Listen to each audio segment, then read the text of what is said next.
Chow mein खा के आइल बाड़ो, एक टक देखो तारो कहेला fridge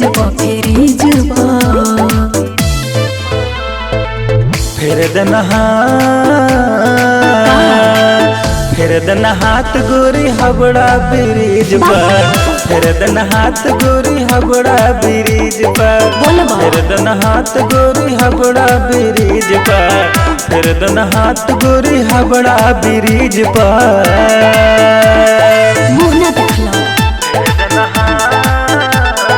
music by Akhtar Asif.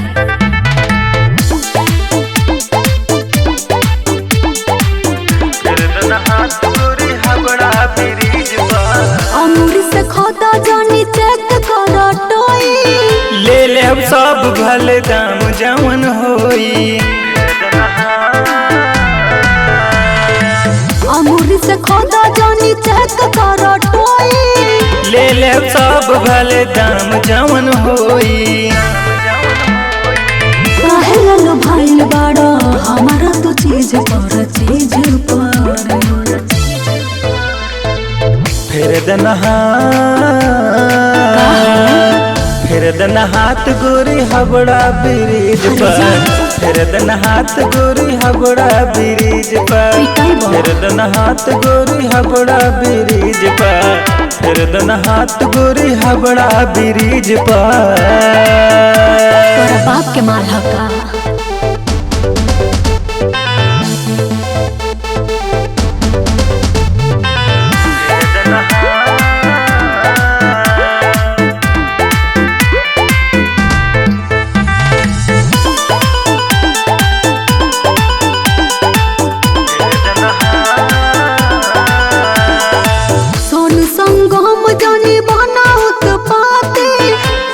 सदई है उपेंद्र दिहाती। अरे है ना सुना, सोनू संगम जानी बनाउत पाती, सौसे सदई है उपेंद्र दिहाती।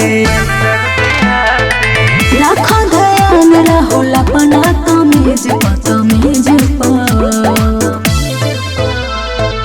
फिर दन हाथ गोरी हबड़ा ब्रिज पर, फिर दन हाथ गोरी हबड़ा ब्रिज पर, फिर दन हाथ गोरी हबड़ा ब्रिज पर, फिर दन हाथ गोरी हबड़ा ब्रिज पर। हर चुप रहना तो मार के बुखारे छोड़ा दे।